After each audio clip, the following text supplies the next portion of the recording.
My name is Andrew Stotson. I want to welcome you to the Valuation Master Class Show.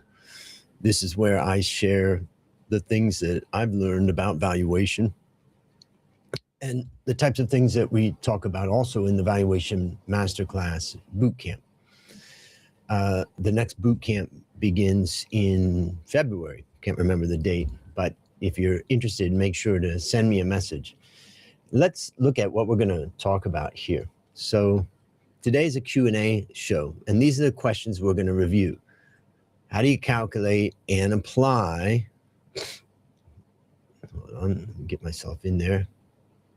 How do you calculate and apply weighted average cost of capital? I'm going to show you a whole cool calculation that you can get. In fact, you can message me and I can send you this presentation.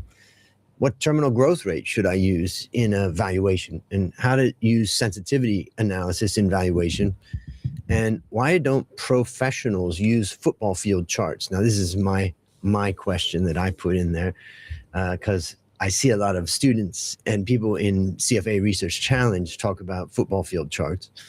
And then number 5, one of my most annoying things that I ever hear is people say, oh, capitalism is only about maximizing profit. And I'm going to teach you that that's not true. So let's go into this 1 second. So the first one I want to talk about is about calculating weighted average cost of capital. And I'm going to take you through a series of steps. And before I do that, let me explain what I do. So I have been an analyst for more than 30 years. And over the last 20 years, I would say I've been collecting data and building databases and building data sets and looking at things on I like to look at things on an aggregate basis because that helps me to think about things. So together with my business partners, Sornsuck and Alex, we basically look at 26,000 companies worldwide that are listed in the stock market. And we buy that data, we download that data every day, every month, and we work with that data. And I like to do bottom-up analysis of that data. And from that 26,000, you can end up with about 10,000 companies that have good data, which kind of coincides with the largest mutual fund as far as the number of stocks held is the Vanguard VT fund that holds 10,000 stocks across the world. And that's where it's a good benchmark to understand, how many investable stocks are there in the stock market. Remember, there's almost 60,000 companies in stock markets across the world. But today I'm going to present some interesting data where I looked at 10,000 companies over 30 years. And from that, I was able to calculate an average balance sheet. And so I'm going to present that in a common size format. That means total assets are 100, and then each component of assets is some amount less than 100. And from that, I'm going to use that to explain the calculation of weighted average cost of capital. So before I do that, just shout out to those people that are responding and asking questions: Jeremiah, Pornpen, Araiman, Deborah, Ajeni Fuja. I don't know how to pronounce some of these words, but I know some of you guys are from Nigeria. Aiki Okwu, Benjamin, Christiana, Sahat, Masego, and Dreeve. So congratulations. Thanks for participating and asking questions and asking for stuff. And I welcome everybody who's listening and viewing. Feel free to reach out. In fact, the presentation that I'm doing today, all you have to do is email me the words, the letters Q&A in the title or in the text, and I'll send you this presentation in PDF format. So let's get into the first question. How do you calculate and apply weighted average cost of capital? Well, the first thing we have to do is understand the capital structure. Now here, you can see that I'm looking at both liabilities and equity on one table. And at the bottom, liabilities and equity add up to 100, just as, total assets add up to 100. And in the current liabilities, there's 3 main types. overdrafts and short-term loans, which account for 7.6% of total funding or total assets, and accounts payable and other current liabilities. Normally these are separate, but for our purposes, I just brought them together and we can see it's 20.7. So that gives us current liabilities of the average company. You can see at the bottom, average number of companies is 9,745. So about 10,000 companies. And that adds up to current liabilities of 28.3. Then we have long-term debt, which accounts for about 20.5, other long-term liabilities, 11.8. That gives us long-term liabilities about 32. So on average, companies finance assets about 32% from long-term liabilities. And in fact, when you add the long-term and the short-term or current liabilities, you end up with 60.7. So that means that the typical company finances its business 60% from total liabilities and 40% basically from equity. Now, the problem is not all of these are, and by the way, let's look at the bottom of this. We can see paid up capital and retained earnings.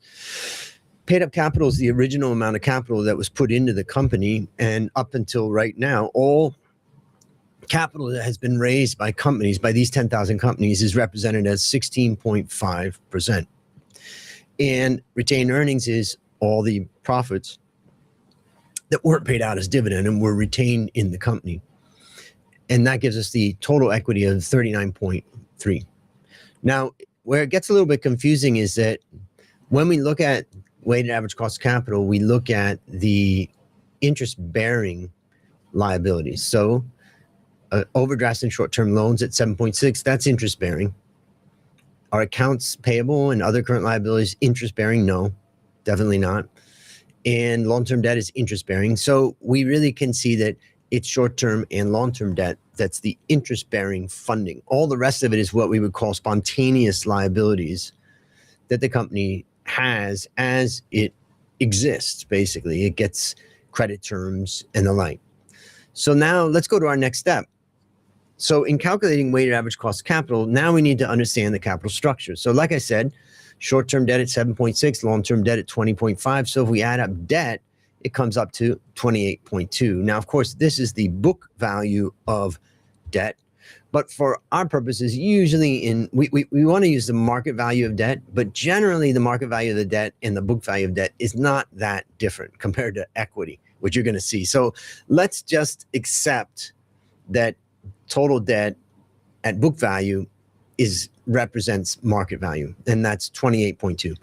What about the book value? Well, the book value of equity is 39, but we know we need to look at the market value of equity, and therefore what I did is I went and looked at my calculation of the current price to book multiple globally across the world. So this is 10,000 companies, and that price to book multiple is 3.5. So we can multiply that times the 39.3 and end up with an estimate of market value of equity. Now, when we're looking at a company that's listed in the stock market, we know the market value of equity. It's the price times the number of shares or market capitalization. But for the purposes of this exercise, I've done this calculation, which gets us to a total level of capital of 166.3. That's the interest-bearing liabilities, which is debt, plus the market value of equity. So now the next question is, what percent of market value of capital is debt versus equity? And you can see it's about 16.9 for debt and 83.1 for equity.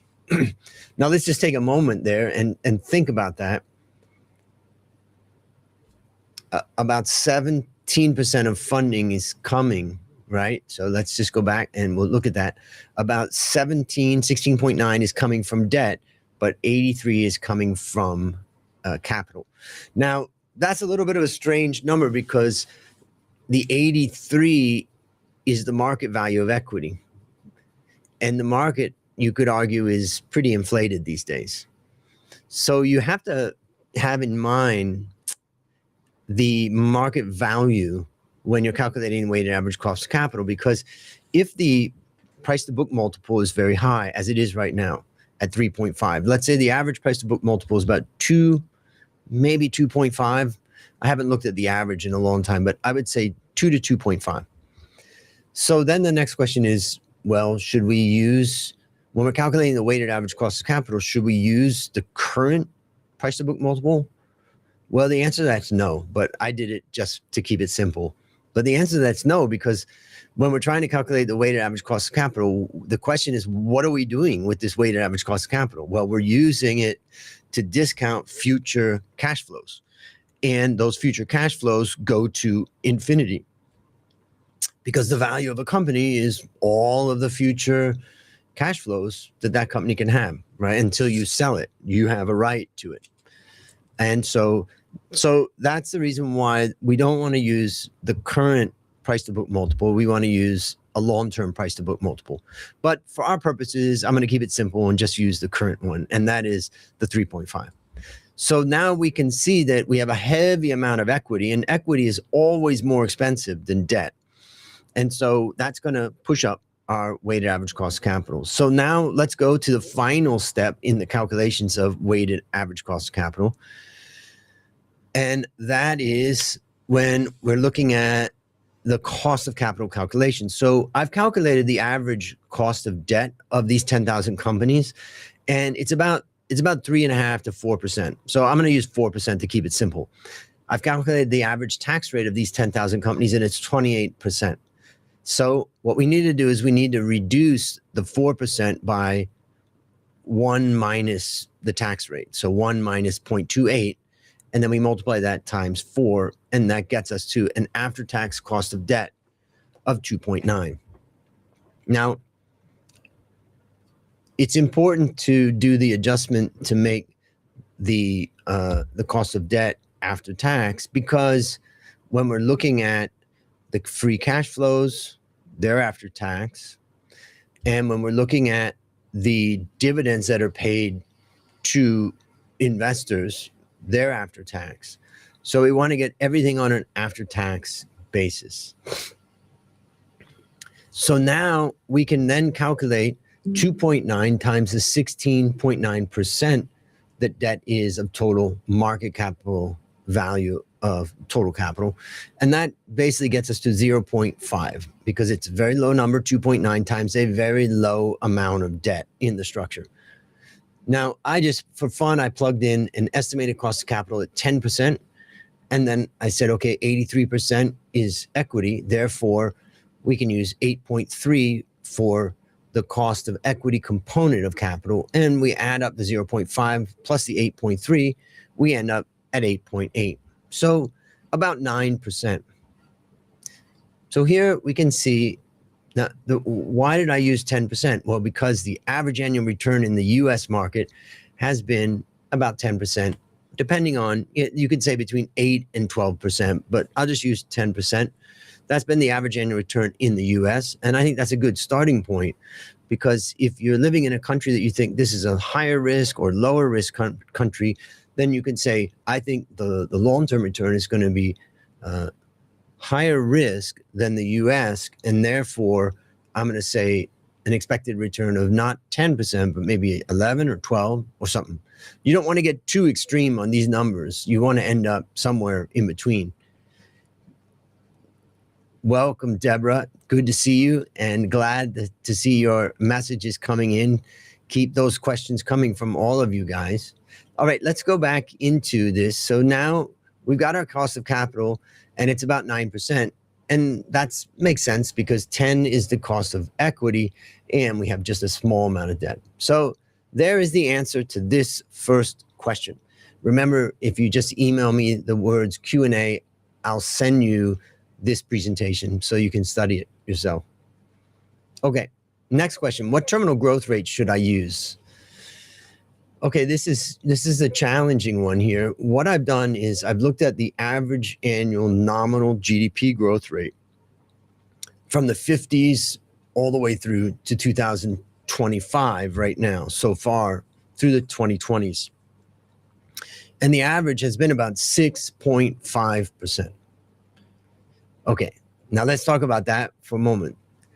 6.5, is that nominal or real? Well, the important thing to think about in economics and economic numbers whenever someone talks about GDP growth, they're almost always talking about real GDP growth, meaning nominal growth minus inflation. But when we're analyzing companies and we're looking at growth rates of companies, are we using nominal or real data? We're using nominal data. If you look at the financial statements, it is this data as of this period of time. It's not adjusted for inflation. So whenever we're applying a GDP growth rate or the like to companies, we need to think to use nominal. So what was the nominal rate? The nominal rate was 6.5. Now, the next question that we have to think about is, are we going to have 6.5% growth rate forever? Well, first of all, we have to remember that this is only US data. I actually have another data set that I had that was global data, and it's going to be lower growth because global markets have had a lot of ups and downs. So let's just take a number like 6% or 5.5% for global growth. And that would start to give us some idea of what the terminal growth rate has been.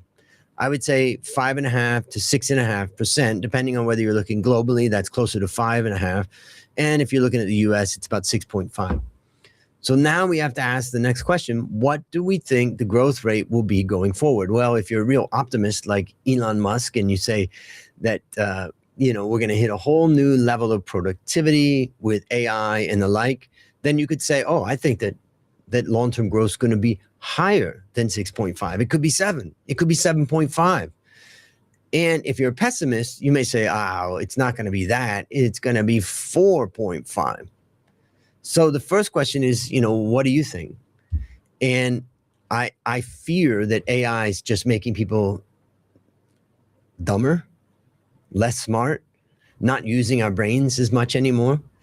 It's hard for me to see that AI is going to cause some kind of boom in the economy. Also, remember that just as one company is using AI, another one's going to use it too. So it just raises the competitive stakes, but it may not change a whole lot.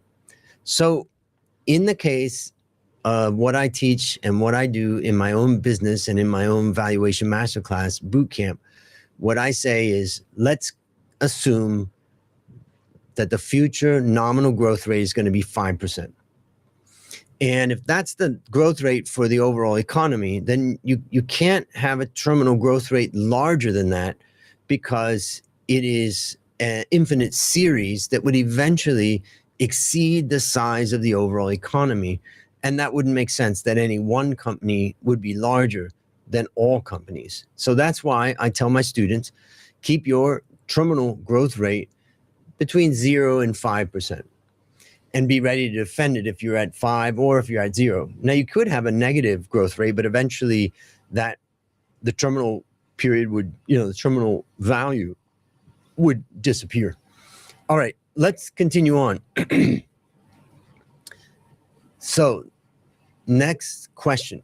How to use sensitivity analysis and valuation? Well, sensitivity analysis allows us to change things and see what the outcomes are. So in the Valuation Masterclass Bootcamp, students use my value model, and I built this into the value model right here. The first question I ask is, what if sales growth changed by X from the base case? So the base case for the particular company that I'm looking at in the model here that I extracted this from, the base case is only a 3.5% growth rate in revenue. But I asked the question, well, what if it increased to 3.9 or 4.2? Or what if it decreased to 3.2 or 2.8? Now, I have an area on my spreadsheet that I can change those, but let's just stick with those for right now. And what we can see is that from a free cash flow perspective, the value doesn't change very much because these are pretty small changes for the company. Now, let's look at a more significant one. So first we looked at revenue growth. Next, we're going to look at gross margin change by what percentage points from the base case. So here we can see that my assumption for this company is 23.6 for gross margin, and it could go up to 28.6 or down to 18.6. And we can see that if it was to go up to 28.6, the free cash flow value would be 2.6, not 2.3. And if it was to go down to 18.6, then it would be 1.9, not 2.3. So these two measures are related to the fundamentals of the company. So I don't look at, what if operating margin or net margin. I just use gross margin. Pick your margin, but I use gross margin. It's easy enough for me. So we either have revenue growth or margin change. That's it. Those are the two things that I'm testing when I do sensitivity and my students test. But what about things that are related to discount rates and the like? Those aren't related to the fundamentals of the company. Now, let's go and look at that. I'm going to show you the next two tables. This was sales growth and gross margin change. The next two are, well, what if the discount rate changed, or what if the terminal growth rate, TGR, changed? So let's first look at the discount rate. Now, you'll notice there's no entries for EPS growth or net margin change or ROE, because these are not fundamental changes. They're only changes in our discount rate. So here we can see that the cost of equity in this particular case is 10. And if we lowered the beta to 0.8, that would bring the cost of equity to 8.6. And that would raise free cash flow value to 2.6 from 2.3. And if we were to say, okay, let's just say, I think I needed to fix my my flow there. But let's say that the beta goes up to 1.1, then we end up with a value actually falling, right? In that case, because the discount rate is rising. Now, the fourth one there, I got to change something on that later. So, okay, so now let's look at terminal growth rate. The base case for this particular company is 4%. And that gives us our value of 2.3. And now the only way we can go with terminal growth rate here is up 1. And that would get us to 2.6. And if we went down by 2 percentage points, so from 4 down to 2, we would be at 1.9. So how do we use this? Well, we can basically use it to try to show an investor and ourselves, what if things got better? What if things got worse? And here we can see, I'm going to go back one page. On a free cash flow basis, the worst case could be a 1.9. Our average is 2.3. That's what we're saying the value of the company is. Could go down to 1.9. Yep, that would be the lowest. And the highest would be 2.6. So 2.3 is the price, and there's a range between 1.9 and 2.6. So this gives you a little bit of idea of how to use sensitivity. In my model, I coded in the sensitivity in my model, and actually I didn't, Sontech did, and I work with him to do that. But in that coding, what you have to do is take out all your forecast data and put that in a temporary spot, let's say in an Excel sheet in your model. Then you need to plug in the new data based upon your assumptions that you're putting into that table.